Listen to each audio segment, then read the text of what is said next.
And welcome to the Coach's Corner post-game show. I'm the coach, Dick Cox, joined by Dustin Phifer. Well, the Carolina Panthers have got the first one in the book tonight. Learned a lot about the team. I guess the backups on the team, though, came up short 20-18. But, again, some good performances by some guys that normally don't get in the limelight. Yeah, you know, first of all, it's good to be back on the field here at Bank of America Stadium. We're actually staring at these new video boards, Coach, and we can't believe how big of an upgrade it is. But, I mean, it's great to have football back on the field. It's preseason, not a lot of expectations. They want to just go out there and see what they can do. And, you know, it's good to get the players out there. Cam didn't go tonight, but to still see some of the new guys like Kelvin Benjamin, some of your new offensive line starters, you just want to go out there and evaluate your team. And head coach Ron Rivera talked about it after the game. He was able to do that, and he said once they go back and watch some of this tape, they should really be able to take a lot of good things away from this game. This was almost like playing a South Carolina all-star team tonight, though. I did not realize this till I got in the visiting locker room. There are 5 former Clemson Tiger players on here, 2 former South Carolina players, and 1 Spartanburg High School player on here, though. And I was telling Tori Gurley how hard it was to get media credentials because the whole state of South Carolina was coming to cover this game, though. So a lot of local faces for the Buffalo Bills. A lot of local faces. I mean, you've got guys like C.J. Spiller, who's been a known good player in this league. You got Sammy Watkins, the 4th pick overall, which Buffalo traded up to get. So a lot of people buzzing about him. You got Stephon Gilmore back there in the secondary. And you talk about a South Carolina connection, even a couple of Duke players. There's ACC, South Carolina, so many connections here in this game. So it was good to see those guys on the field. I know you got to go over there and talk to some of those guys in the locker room. So good to see those guys playing, and I think a lot of those guys are going to make an impact at the next level, and we kind of saw some of that tonight. Again, young team. So it was the Carolina Panthers playing the Carolina Bills tonight. Yeah. It's basically what the game came out to, though. Right. But, you know, some good individual performances. I was very impressed with Joe Webb tonight. I thought he came in the second half, solidified, I think, the 3rd quarterback this team's going to carry this year. And, you know, if something were to happen to either 1 or 2, heaven forbid, he could step in there and he could play for this team right now because he did a great job of throwing the ball. Looked good throwing the ball, was elusive in the pocket, though. But I think he's a keeper. Well, Joe Webb, I think definitely, if they're going to keep 3 quarterbacks, which you think they should, and I'm not opposed to it, Joe Webb definitely should be that 3rd quarterback. He's got some NFL experience. He's played in Minnesota before. He's started a playoff game for the Minnesota Vikings, so he does have that experience to bring to a team. And he also, one thing you got to think about, he has kind of the playing style that Cam Newton has. He's athletic, he's quick, he can run with his legs. We saw that tonight. He can get out of the pocket. So if something happens, like you said, heaven forbid those first 2 guys go down, Joe Webb, I think, could step in and at least run this offense for this team. We know he's not going to do what Cam does or be as good as Cam or maybe even as good as Anderson, because we do think that Anderson is one of the better backups in this league, and he proved it tonight. But to have a guy like that who has the same type of play as Cam and same style and can maybe run this offense kind of the same way with those athletic skills is a very good thing to have on this football team. And again, you take me to my next thing I was going to say, that I thought that Derek Anderson stepped in, ran the show, threw the ball well, and ran the football. You know, it's kind of been a joke in training camp about him not running or anything like that. Well, he showed everybody there, because he's been joking, my speed is deceptive. I can run when I need to, but I'm not going to get killed by doing that, though. He had a couple of big runs in that drive he was in there, though. But, you know, if for some reason the Panthers had to play some games with him, I feel good with the 2 backup quarterbacks. Yeah, I mean, Derek Anderson, I think we know is one of the better backup quarterbacks in the league. I think we just kind of say he goes about his business. And, Coach, you've been down at camp and you talked to him, and a lot of people keep asking him, well, hey, you know, if you're one of the better backups in the league, why don't you continue to look for a starting job around the NFL? And Derek Anderson told y'all, he said, hey, look, I'm content here. I like Charlotte. My family likes Charlotte. I like the guys on this team. I like being a veteran presence. And I think this team can compete for a Super Bowl, and he wants to win. It's not really about going out there and putting up numbers and winning individual awards. He wants to be on a winning football team. They made the playoffs last year. Who knows what's going to happen this year, but they definitely expect to make the playoffs again. That's how the players think. And so he likes where he's at. He's content.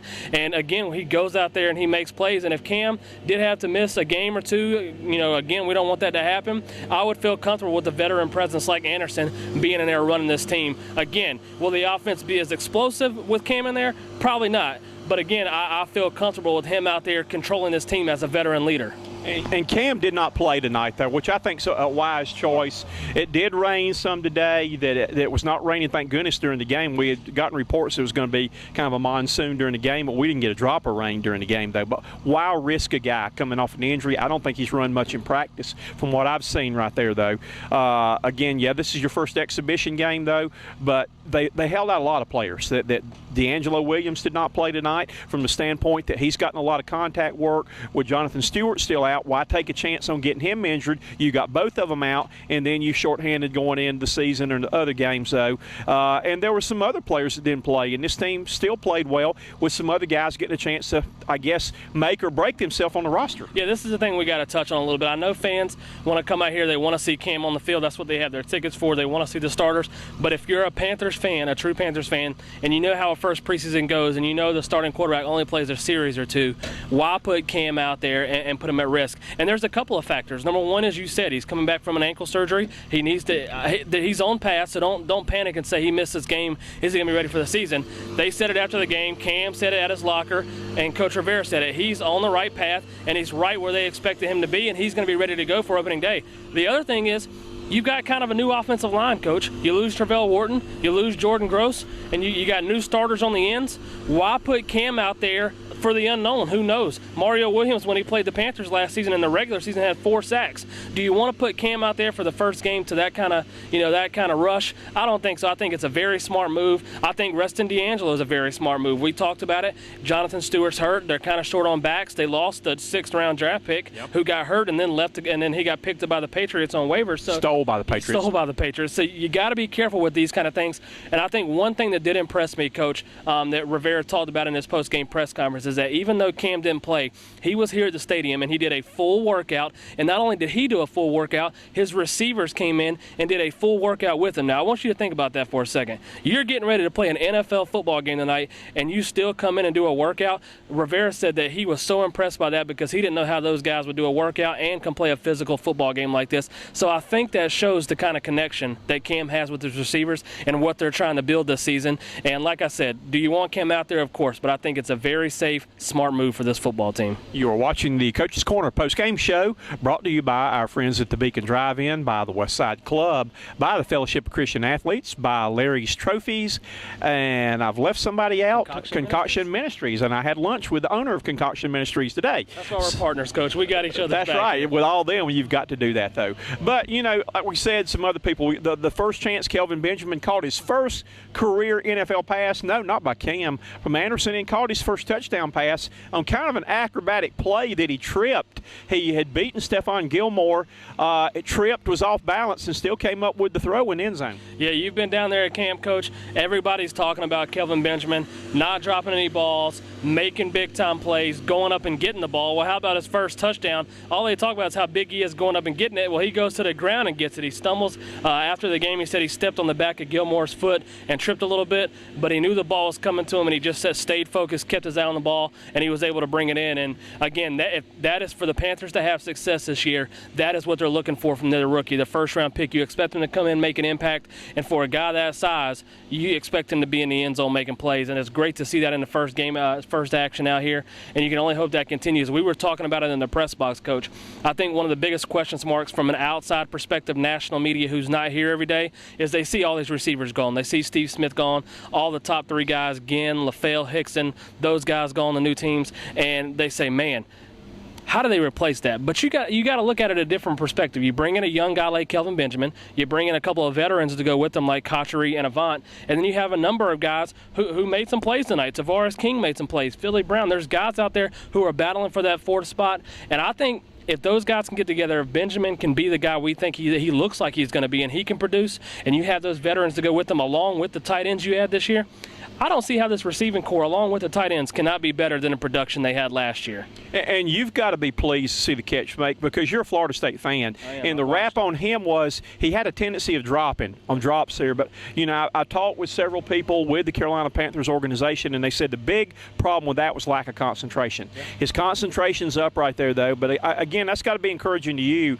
again, with his history or rap on him coming out of Florida State, to hold on to a ball like that and get his first touchdown. It's very encouraging. I've watched pretty much every snap of him at Florida State, and there were times, if you look at last year in the national championship, he makes the big play to hit the game-winning touchdown, but during that game, he had a couple of wide-open drops, so that was a question, and I think that's one of the reasons that he slipped to late first round, because if you look at his size and you look at his athletic ability, the guy is a high first-round talent. But I think people are maybe worried about his focus, like you said, but I think he's came in, he's worked hard. I've heard reports of him before camp, even starting in Spartanburg, being out here on the practice field by himself, just running routes. And I think the other big thing that goes with that is the connection he's built with Cam, Coach. And you can talk about this a little more. He's came in, they've been best friends on the field, they've been best friends off the field, they've been hanging out, building that connection, and that's going to be more important than anything. And Cam even talked about it at his locker. The main thing, they asked Cam, they said, what were you saying to Kelvin Benjamin after the touchdown on the sideline? And Cam said, the main thing is, whatever I'm thinking in my head, Kelvin Benjamin has to be thinking the same exact thing. We've got to be on the same page. And I think with Cam pushing Benjamin like that and showing him what he needs to do to come out here and be an NFL player, I think that bodes well for the Panthers. And I'm not saying he's going to go out there and have huge numbers, but I expect Benjamin to make an impact with his offense this season. And again, like I say, these guys eat lunch together. I've seen them. They've sat at the table next to me eating lunch together. Cam talked about, and this is a funny story, a long story, but I'm going to make it short. Funny story about when Benjamin got drafted. They talked earlier that Benjamin was really upset that the league would not let him have his college number because the number he wore back at Florida State is not a receiver number in the league. And plus, Cam looked at him and said, you weren't getting that number anyway, even if the league wouldn't do it, because he said, I wear number 1, and you weren't getting that one. I don't care who you are. Well, that's a funny story, and just to show you how close they are, I mean, they asked Kelvin after the game, and he even said that it was kind of disappointing not having Cam out there because he has so much fun with Cam on the field. Not that he didn't go out there and have fun with his other teammates and make plays, but they just have that connection, Coach. You said it, eating together, whatever it is, they're hanging out, and I think you will see that grow. If they're this close and they hadn't even played a game together on the field, man, I think the sky's the limit for these guys. And like I said, I expect this offensive receiving core and tight ends to put out more production this season. I mean, people are going to sit back and they're going to be sad about Steve Smith. He's arguably the best player in franchise history. And was it a shock that he was cut? Of course, it was a shock to everybody. But you move on, and if you look at the production, as much as we love Steve Smith, he was not a number 1 receiver anymore. If nobody else will say it, I'll say it on camera. Was he productive at times? Yes. But it's not like his numbers can't be replaced. This team averaged 9 catches with their receiving core last year, Coach. I think the group they have can go out there and do that, especially when you throw in a guy like Egg Dixon and Brandon Williams, who caught a touchdown tonight. They've got a lot of weapons on the field, I believe, for this offense. Going on record right now to say this team, hopefully wins-wise, it will show like that, but this team can and I think will be better than last year's team because of the depth on the defensive line. They've got those guys. Right now, we have got a beaucoup of defensive backs and receivers they have got to weed out in training camp, and that's going to be something they do through next Tuesday. Training camp breaks. That's what they're going to have to weed out now. But I think the defense can and will be better than they were last year, and I think the offense will too. This might be where we first disagree just a little bit. I agree with everything you're saying. I think the defense is going to be better when you have 2 rookie defensive tackles and playing a lot last year. They get another year of experience. You get your D-line's got a lot of depth. That D-line is loaded. We talked about it. Their depth is go 3 deep. Their secondary, I think they brought in some veterans. I like what I see, but I do want to see a little more from them. But still my biggest concern, and we didn't get to see a lot tonight, is the offensive line. Again, I think the weapons are there if they can make plays. I think the offensive line is something we have to see more of with 2 new starting tackles, one who's only played football offensive tackle for a year in Chandler. So there's a lot of things I still want to see with that offensive line because ultimately that's going to be the big thing to have a run game to go with those passing weapons. So I need to see more from them because when you say will this team be better? Last year they had 12 wins. I don't know if we can duplicate 12 wins. No, I didn't say the wins. You didn't, but because there's a lot of other teams that are going to be better too. I said the team will be better, but the wins may be fewer. That's why I said I agree with what you're saying. I do think this team has the pieces to still be like a better unit together. Whether they get the wins, schedules different, things happen different, we won't know. But I do like the pieces they brought in. see what happens. Again, my biggest concern, and you can tell me what your biggest concern still is, the offensive line. I have to see a little more from them before I can really say what I'm going to feel about this team this year. Well, we're going to end on our debate right there again. A lot of I'm going still to talk about. Going back on the record right there, though, they will be a better football team. That does not necessarily mean they will win 12 games, win the division, because you look, a lot of other teams got better during the offseason too. But I think that the moves, when they first made the moves, I thought, we're looking maybe at 4-10 type things like that. I was starting to listen to Alan Knight again and starting to get worried about the bus. But, I think that they will overall be a better team with the moves. Yeah, I agree with you. Like I said, I agree with pretty much everything you said. And bottom line is, we still have 3 more preseason games to evaluate this team. So I think we'll hold off on our season predictions until right before the regular season. But again, my final conclusions of the night were, it was a good first night for this team. Yes, they got a loss, but I really liked, even without Cam and D'Angelo, how this team came out and competed. I liked what I saw from Derek Anderson and Joe Webb. I liked what I saw from the receiving core. Benjamin, Brandon Williams catching a touchdown. Olsen does what Olsen does. A couple of the guys fighting for spots like Tavares King stepped up. And again, the defensive line, Greg Hardy had a sack, a lot of pressure in the middle. So there was a lot of good things to take away. And I think Cam said it best. Tomorrow is one of the most important days when you come in and watch film and really take away what you can take away, and you get ready for a primetime game next Sunday night right back here at Bank of America Stadium. And I'm going to end with my comments tonight. I may have started the South Carolina-Clemson rivalry all over again. I had the opportunity of talking with Carolina and Clemson players that play for the Buffalo Bills. I was talking with Torrey Gurley and talking to him about the unique situation of having so many South Carolina and Clemson players on the same team. And I asked him, do you ever rub your success into Clemson? And he immediately looks over to the very next locker where Sammy Watkins is sitting and instructs him, never in my career did I ever lose to Clemson. And Clemson had, and he went over and named all the big stars that Clemson had right there, though, and poor Sammy had to sit there and take it and couldn't say a word, though. So I think I may have struck a nerve right there. Had a little fun in the Buffalo locker room, but Torrey Gurley got to go back, and he got to enjoy the South Carolina-Clemson rivalry tonight at Bank of America Stadium. I'll go on record and say I don't think a lot of our viewers are shocked that you're stirring up South Carolina-Clemson stuff. That's going to wrap it up here. Our show's been brought to you by the Beacon Drive-In, by the Fellowship of Christian Athletes, by the West Side Club, by Concoction Ministries, and by Larry Trophies. He's Dustin Phifer. I'm Dick Cox. We'll be back with you at Wofford College Sunday night for our next report. Until then, have a good weekend, everybody.